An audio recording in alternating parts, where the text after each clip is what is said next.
ಪಾವಗಡ ನಿರೀಕ್ಷಣಾ ಮಂದಿರದಲ್ಲಿ ಕರ್ನಾಟಕ ಮಾದರ ಮಹಾಸಭಾ ತಾಲೂಕು ಘಟಕದ ವತಿಯಿಂದ ಬಾಬು ಜಗಜೀವನ್ ರಾಮ್ ಅವರ 119ನೇ ಜಯಂತಿಯನ್ನು ಆಚರಿಸಲಾಯಿತು.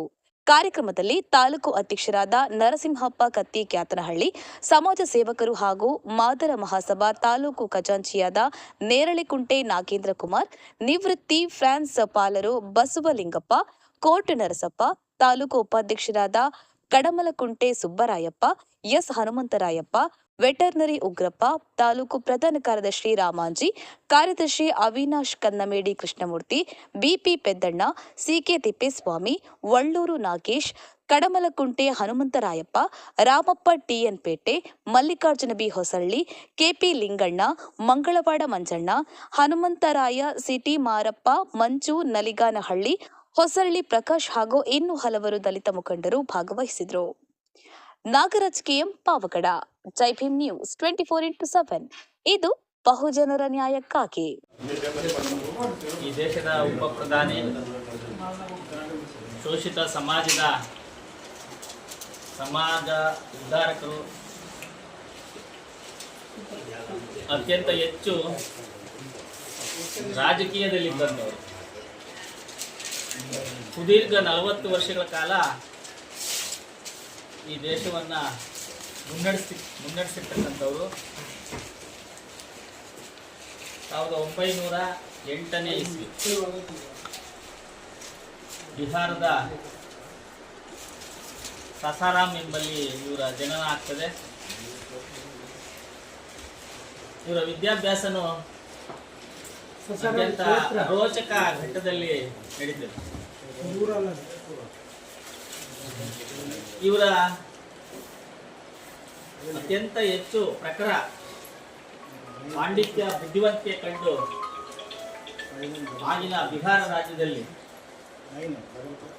ಇಡೀ ರಾಜ್ಯಕ್ಕೆ ಮೊದಲಿಗರಾಗಿ ಶೋಷಿತ ಸಮಾಜದಿಂದ ಎಲ್ಲ ಹಂತದ ವಿದ್ಯಾಭ್ಯಾಸವನ್ನು ಪೂರ್ಣಗೊಳಿಸುತ್ತಾರೆ. ಇವರ ವಾಕ್ಚಾತುರ್ಯಕ್ಕೆ, ಸಂಘಟನಾ ಸಾಮರ್ಥ್ಯಕ್ಕೆ ಕಾಂಗ್ರೆಸ್ನಲ್ಲಿ ಅತ್ಯಂತ ಹೆಚ್ಚು ಹುದ್ದೆಗಳನ್ನು ಪಡಿತಾ ಹೋಗ್ತಾರೆ. ಇನ್ನೇನು ಪ್ರಧಾನಿ ಹುದ್ದೆ ಹತ್ತಿರಕ್ಕೆ ಬರೋ ಅಂಥ ಸಮಯದಲ್ಲಿ ಈ ದೇಶದ ಪಟ್ಟಭದ್ರ ಹಿತಾಸಕ್ತಿಗಳು ಒಬ್ಬ ಶೋಷಿತ ಸಮುದಾಯದ ಮುಖಂಡರಿಗೆ ಅದನ್ನು ಕೊಡೋದಕ್ಕೆ ಇಷ್ಟಪಡೋದಿಲ್ಲ. ಆ ನೋವು ಕೊನೆಯವರೆಗೂ ಬಾಬೂಜಿ ಅವರಿಗೆ ಇರ್ತದೆ. ಎಲ್ಲೋ ಒಂದು ಕಡೆ ರಾಜಕೀಯದ ಪ್ರಜ್ಞೆಯನ್ನು ಶೋಷಿತ ಸಮುದಾಯ ಬೆಳೆಸ್ಕೊಳ್ಳದೆ ಹೋದರೆ ಅದು ನಮ್ಮ ಸಮಾಜಕ್ಕೆ ಆಗ್ತಕ್ಕಂಥ ಬಹುದೊಡ್ಡ ನಷ್ಟ ಅಂತ ನಾನಾದರೂ ಭಾವಿಸ್ತೀನಿ.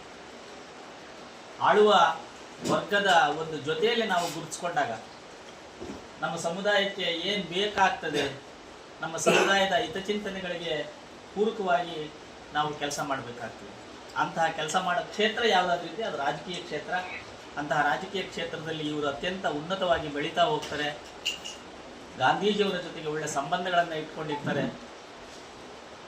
ಸಂವಿಧಾನ ಸಮಿತಿಯ ಸಲಹಾ ಸಮಿತಿಯ ಸದಸ್ಯರಾಗಿರ್ತಾರೆ.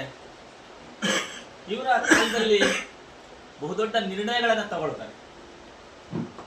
ಪಾಕಿಸ್ತಾನ ಭಾರತ ಯುದ್ಧದ ನೀತಿ ಆಗಿರ್ಬೋದು, ಗರೀಬಿ ಹಟಾವೋ ಯೋಜನೆಯ ಉದ್ದೇಶ ಆಗಿರ್ಬೋದು, ಅಥವಾ ಈ ದೇಶಕ್ಕೆ ರೈತರಿಗೆ ಕ್ಷಾಮ ದೂರದಾಗ ಹೊರದೇಶದಿಂದ ಬಹುದೊಡ್ಡ ಆರ್ಥಿಕ ಸಂಪನ್ಮೂಲಗಳೊಂದಿಗೆ ಬರಮಾಡಿಕೊಂಡು ಹಸಿವನ್ನು ನೀಗಿಸ್ತಕ್ಕಂಥ ಕೆಲಸ ಮಾಡ್ತಾ ಹೋಗ್ತಾರೆ. ಮುಂದಾಲೋಚನೆಯ ಮುತ್ಸದ್ದಿ ನಾಯಕ ಅಂದ್ರೆ ಬಾಬು ಜಗಜೀವನ್ ರಾಮ್ ಅವರು.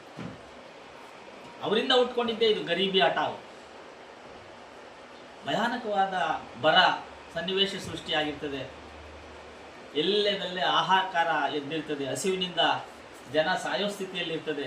ಅಂಥ ಸಮಯದಲ್ಲಿ ಹೊರದೇಶದಿಂದ ಆಹಾರ ಪದಾರ್ಥಗಳನ್ನು ತರಿಸ್ಕೊಂಡು ಈ ದೇಶದ ಹಸಿವನ್ನು ನೀಗಿಸ್ತಕ್ಕಂಥ ಕೆಲಸ ಮಾಡ್ತಾರೆ. ಹಗಲು ರಾತ್ರಿ ಶೋಷಿತ ಸಮುದಾಯದ ಬೆಳವಣಿಗೆಗೋಸ್ಕರ, ಉನ್ನತಿಗೋಸ್ಕರ ಮಾತಾಡ್ತಾ ಹೋಗ್ತಾರೆ. ಲೋಕಸಭೆಯಲ್ಲಾಗಲಿ ಅಥವಾ ರಾಜ್ಯಸಭೆಯಲ್ಲಾಗಲಿ ಏನು ಬಾಬೂಜಿ ಅವರು ಆಶೋತ್ತರಗಳಿದ್ವೋ ಅವು ಅಂಬೇಡ್ಕರ್ ಅವರ ಮುಂದಿನ ಯೋಜನೆಗಳ ಕನಸಾಗಿರ್ತದೆ. ಸಂವಿಧಾನ ಜಾರಿಗೆ ಬಂದ ಮೇಲೆ ಸಂವಿಧಾನದ ಆಶೋತ್ತರಗಳನ್ನು ಮುಂದಿನ ಪೀಳಿಗೆಗೆ ಸಾಗಿಸ್ತಕ್ಕಂಥ ಕೆಲಸ ಬಾಬೂಜಿ ಅವರು ಮಾಡ್ತಾ ಹೋಗ್ತಾರೆ. ಎರಡು ಧ್ರುವ ನಕ್ಷತ್ರಗಳು ಈ ದೇಶಕ್ಕೆ, ಒಂದು ಅಂಬೇಡ್ಕರ್ ಅವರು, ಇನ್ನೊಂದು ಬಾಬೂಜಿ ಅವರು. ಆಗಿನ ಕಾಲಕ್ಕೆ ಬಹುದೊಡ್ಡ ಕೈಗಾರಿಕೋದ್ಯಮಿಗಳಾಗಿ ಬೆಳೀತಾ ಹೋಗ್ತಾರೆ. ಕಾಂಗ್ರೆಸ್ ಪಕ್ಷದಲ್ಲಿ ಇವ್ರನ್ನ ಗುರುತಿಸಬೇಕು ಅಂದ್ರೆ ಇವರ ಜಾಣತನ ಮತ್ತು ಇವರ ಸಂಘಟನಾತ್ಮಕ ರಾಜಕೀಯ ಹಿನ್ನೆಲೆಗಳನ್ನ ಗುರುತಿಸಿ ಕಾಂಗ್ರೆಸ್ ಪಕ್ಷಕ್ಕೆ ಬರಮಾಡಿಕೊಡ್ತಾರೆ. ಬ್ರಿಟಿಷ್ ಅವರ ಕಾಲದಲ್ಲಿ ಇವರು ಮಂತ್ರಿಗಳಾಗಿರ್ತಾರೆ ಅಂದ್ರೆ ಇವರ ಯೋಜನೆಗಳು, ಇವರ ಪ್ರಭಾವ ಎಷ್ಟು ಇರಬೇಕು ಅನ್ನೋದು ಆಲೋಚನೆ ಮಾಡ್ತಾರೆ. ಬ್ರಿಟಿಷರ ಮಂತ್ರಿಮಂಡಲದಲ್ಲಿ ಇವರು ಮಂತ್ರಿಗಳಾಗಿರ್ತಾರೆ. ಒಂದ್ ಕಡೆ ಅಂಬೇಡ್ಕರ್ ಅವರು ಸಂವಿಧಾನ ರಚನೆಯಲ್ಲಿ ಹೆಚ್ಚು ತೊಡಗಿಸ್ಕೊಂಡಾಗ ಇವರು ಆ ಸಂವಿಧಾನದ ರಚನೆಗೆ ಸಾಕಷ್ಟು ಸಲಹೆಗಳನ್ನ, ಸೂಚನೆಗಳನ್ನ ಕೊಡ್ತಾ ಹೋಗ್ತಾರೆ.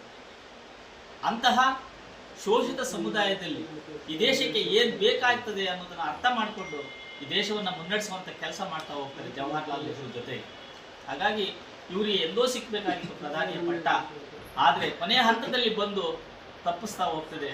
ಅದು ಈ ದೇಶದ ದುರ್ದೈವ. ನಮ್ಮ ಸಮುದಾಯಕ್ಕೆ ಒಂದು ಪ್ರಧಾನಿ ಪಟ್ಟ ತಪ್ಪಿಸೋದಲ್ಲ ಅಂತೇಳಿ ಬಹಳ ದಿನಗಳ ಕಾಲ ಈ ದೇಶದ ಸಮುದಾಯ, ಈ ದೇಶದ ಶೋಷಿತ ಜನಾಂಗ ನೋವಿನಿಂದ ಅನುಭವಿಸುವಂತ ವಾತಾವರಣ ಸೃಷ್ಟಿ ಮಾಡ್ತಾ ಹೋಗ್ತಾರೆ. ಕಾರಣ ಇಷ್ಟೇ, ನಾವು ಹೆಚ್ಚು ವಿದ್ಯಾಭ್ಯಾಸದಲ್ಲಿ ತೊಡಗಿಸ್ಕೊಂಡಾಗ, ಜನಸೇವೆಯನ್ನ ಮಾಡಿಕೊಂಡಾಗ ನಮ್ಮ ತಾಕತ್ತು, ನಮ್ಮ ಶ್ರಮ, ನಮ್ಮ ಶ್ರದ್ಧೆ ಈ ದೇಶದ ಶೋಷಿತರಿಗೆ ಬೆಳಗಲಿ ಅಥವಾ ಈ ಶೋಷಿತರಿಗೆ ಸಂದಾಯವಾಗಲಿ ಅನ್ನೋದೇ ನಮ್ಮ ಅಭಿಪ್ರಾಯ. ಹಾಗಾಗಿ ನಮ್ಮಲ್ಲಿ ಏನೇ ಭಿನ್ನಾಭಿಪ್ರಾಯಗಳಿದ್ರು ಅವನ್ನೆಲ್ಲ ಬದಿಗೊತ್ತಿ ಸಮುದಾಯಕ್ಕೋಸ್ಕರ, ಈ ದೇಶದ ಶೋಷಿತರ ಬೆಳವಣಿಗೆಗೋಸ್ಕರ, ಉದ್ಧಾರಕ್ಕೋಸ್ಕರ ಇಂತಹ ಕೆಲವು ಮಹನೀಯರು ಹುಟ್ಟುತ್ತಾರೆ. ಅವರಿಗೆ ನಾವು ಅವರನ್ನು ನೆನೆಸ್ಕೊಳ್ಳೋದ್ರ ಮೂಲಕ, ಅವರ ಜಯಂತಿಗಳನ್ನು ಆಚರಿಸ್ಕೊಳ್ಳೋದ್ರ ಮೂಲಕ ಅವರ ಆಶೋತ್ತರಗಳನ್ನ ಮುಂದಿನ ಪೀಳಿಗೆಗೆ ತಲುಪುವಂಥ ಜವಾಬ್ದಾರಿ ನಮ್ಮೆಲ್ಲರದು ಆಗಲಿ. ಆ ನಿಟ್ಟಿನಲ್ಲಿ ನಾವೆಲ್ಲ ಕೆಲಸ ಮಾಡೋಣ ಅಂತ ಭಾವಿಸಿ ಒಂದೆರಡು ಮಾತಾಡಲು ಅವಕಾಶ ಕೊಟ್ಟಂತೆ ಎಲ್ಲ ಸಮುದಾಯ ಸನ್ಮಿತ್ರರಿಗೆ ವಂದಿಸಿ ನನ್ನೆರಡು ಮಾತನ್ನು ಮುಕ್ತಾಯ ಮಾಡಿ